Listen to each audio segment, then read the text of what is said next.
I decided to rank every My Career storyline in NBA 2K history. Starting off with the first 2K game to introduce a My Career, we have NBA 2K10. In this storyline, 2K kept it simple. There's no cutscenes or side quests. You make a Myplayer and start your journey to the NBA. You start off playing in the summer circuit in front of scouts to prove that you're ready for the NBA. You have a 2K insider that guides you through the journey of becoming an NBA player and tells you how you did after every game. But unlike My Career today, in this storyline, you get a different outcome depending on how well you play. For example, if you played well in this summer circuit game, you had a chance to be sent directly to the NBA. But if you didn't play well, you'd go undrafted and have to work your way up from the D-League. This made every game that you played feel crucial to your NBA career because one bad shot and you're sent to the D-League. There was no cutscenes or storylines in this game, so once you made it to the NBA, your main focus was making your player better utilizing skill points. Overall, I'm going to rank NBA 2K10 in the B tier. At this point, the My Player mode really didn't have much to it. No cutscenes or anything. But I did like how if you played well, you got to go to the NBA. But if you didn't play well, you'd have to go to the G League as another route to the NBA. I'm also going to rank NBA 2K 11, 12, and 13 here because My Career at this time saw little to no advancements. It wasn't until NBA 2K 14 where we started to get really in-depth My Careers. The 2K14 storyline revolutionized My Career at the time. You start off as an undrafted prospect, but you have an agent that gives you the opportunity to go to the Rookie Showcase. The Rookie Showcase is a game held in New York City where rookies go to raise their draft stock. At the Rookie Showcase, scouts are scouting you based on your performance and how you are as a teammate, but how you answer questions in interviews is also an important factor. With all this pressure to perform well, you also get into an altercation with a player named Jackson Ellis from the other team. This gave you extra motivation to put on a show, and your coach would also give you goals to stop him from scoring for an entire quarter. You finish this game and have an interview with your agent so scouts can see your goals for this season. You go to the NBA draft, and how you played in the Rookie Showcase will determine where you get drafted. After getting drafted and making your way to the NBA, your goal was to play well so you get more playing time. Overall, I'm going to rank 2K14's My Career in the A tier. The storyline was good for the time, but as time passed, I think it's easy to say it wasn't S tier. Next, we have NBA 2K15. Instead of being an undrafted prospect, in this game, you actually had hopes of getting drafted in the NBA draft. But your dreams get crushed when you stay up to watch the NBA draft waiting for your name to be called, but your name never gets called. You get mad at your agent because he promised that you'd get drafted into the NBA, but unfortunately, no team selected you. After some time goes by, your agent secures you a tryout with an NBA team. If you make a good impression, the team will sign you to a 10-day contract. And if you play well in the 10-day contract, they sign you for the whole season. But after playing well in your 10-day contract and getting signed for the rest of the season, this is basically where the storyline ends. I'm going to also rank 2K15's storyline in the A tier. While I do think it's better than 2K14, I don't think this is an S tier storyline. Next, we have NBA 2K16. In this storyline, you play as Freak, who is a high school basketball player in Harlem, New York. This storyline did a good job of connecting you from the beginning because you were able to meet all your characters' friends and family. After graduating from high school, you were able to pick a college of your choice. The college you chose didn't really matter, but how you played in college would affect where you were drafted in the NBA. Even though your family would have preferred if you stayed 4 years in college, you choose to go to the NBA anyway. Once you make it to the NBA, your childhood friend Vic gets in trouble with the team. You eventually choose your friend Vic over your relationship with the team, but shortly after he passes away. This was my favorite storyline in 2K history, so I'm going to rank it S tier. Next, we got 2K17. You're a high school basketball player with a lot of hype around your name because you have a mixtape that's going viral. In this storyline, you play as Prez, who is considered the president of basketball. You make it to college, but no matter how well you play in this story, you're gonna make it to the NBA either way. But before you even get drafted, you're invited to play USA basketball in the Olympics. Once you get drafted to the NBA, you also get drafted with a teammate from college just as young. This was one of the coolest features in 2K because once you were just as heated up, you were able to form a dynamic duo and control either player. I'm gonna rank 2K17 in the B tier. There wasn't really anything wrong with this game, but overall the storyline was pretty basic. It was an okay story, but definitely not A or S tier. Next we got NBA 2K18. I'm just gonna come out and say it, this was the worst My Career 2K ever released. This was the turning point where a lot of the 2K community started to not like My Career. You start out as a college basketball player who quit basketball to pursue his dreams as a DJ. But I guess one day he decides to go to a street ball tournament and there's scouts there and somehow he gets scouted to the NBA. This story really didn't make much sense, but this wasn't even the worst part. You had a roommate named B Fresh and she was so annoying. This was the worst side character 2K has ever made.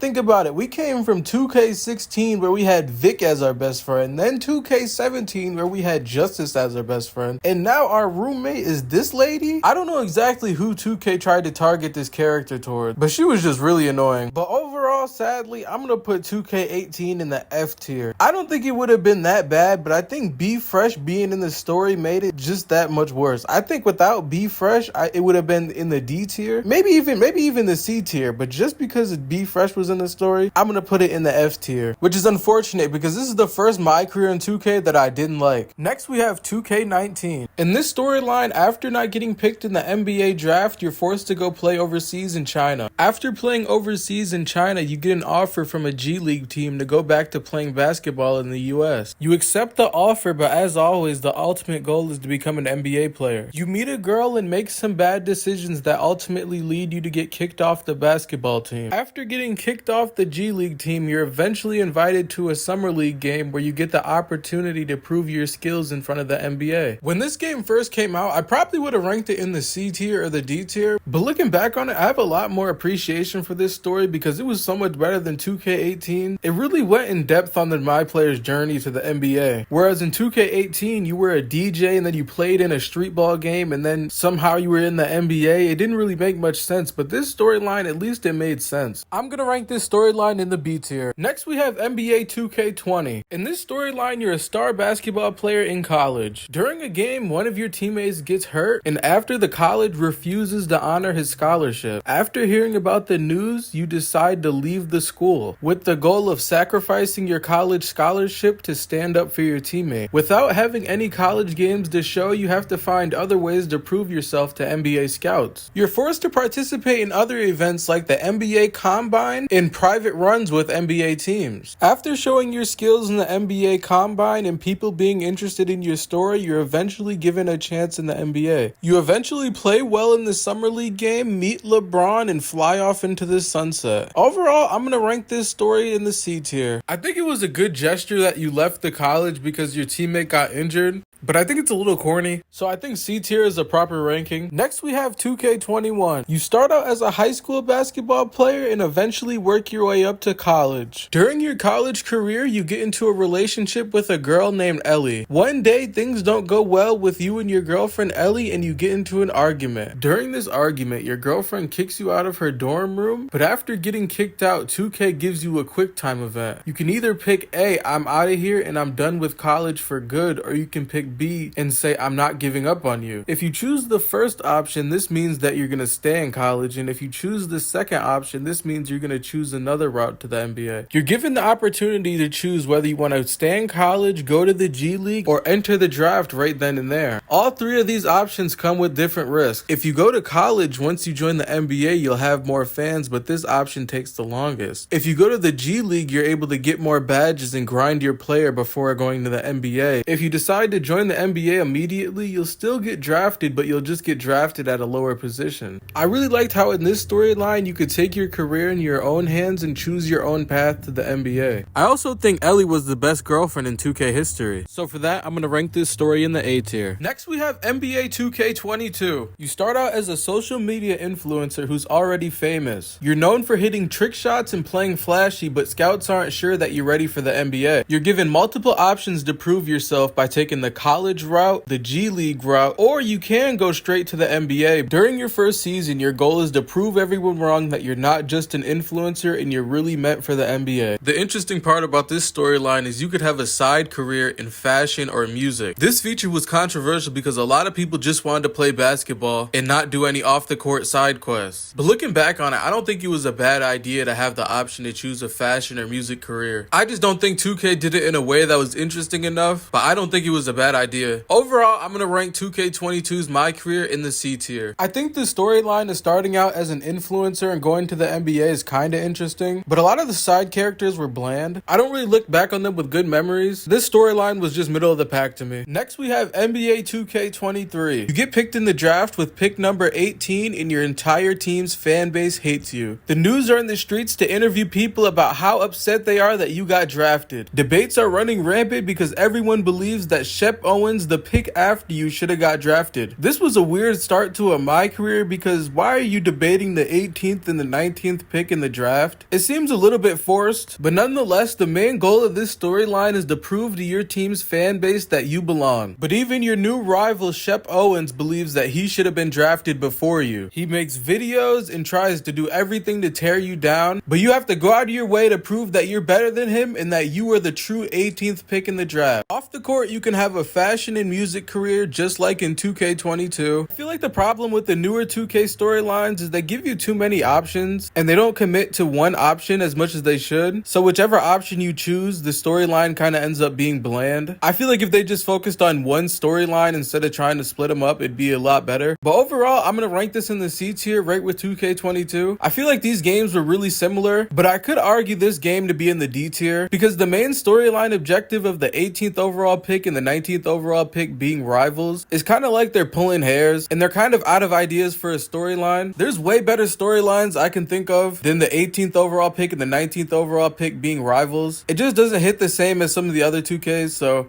it's gonna go in the C tier, but it could be in D tier. Next, we have NBA 2K24. This storyline completely lacks a story. Like literally, this game doesn't have a storyline at all. You come into the NBA as one of the most anticipated draft picks, and your father was also an NBA player, and you want to follow in his footsteps. That's pretty much the entire storyline. It's like 2K just took a break from the storyline this year. I'm forced to rank 2K24's storyline in the F tier because it really doesn't have one at all. I did like 2K24 though. Next, we have NBA 2K25. In this storyline, they add high school and college back to the game, let you go through your player's journey of making it to the NBA. You go through your journey playing against and with Patrick Wells, who later becomes your agent. Once you make it to the NBA, you have a meeting with your team's head coach on your goals for this season. The goal of this My Career is to basically complete the goals that your coach gives you. For us to be in 2K25, and this is one of the most basic storylines on this list, I'm gonna have to rank it in the D tier. I feel like back in 2K16, when I thought of what a storyline would be like in 2K25, I would have thought it would have been a way better storyline than this. To be the most recent 2K on next-gen consoles to be one of the worst My Careers is an absolute shame. Obviously, 2K has other game modes to work on, but I feel like it's not that hard to make a good storyline. This was one of the worst storylines, so it can't get anything over D tier.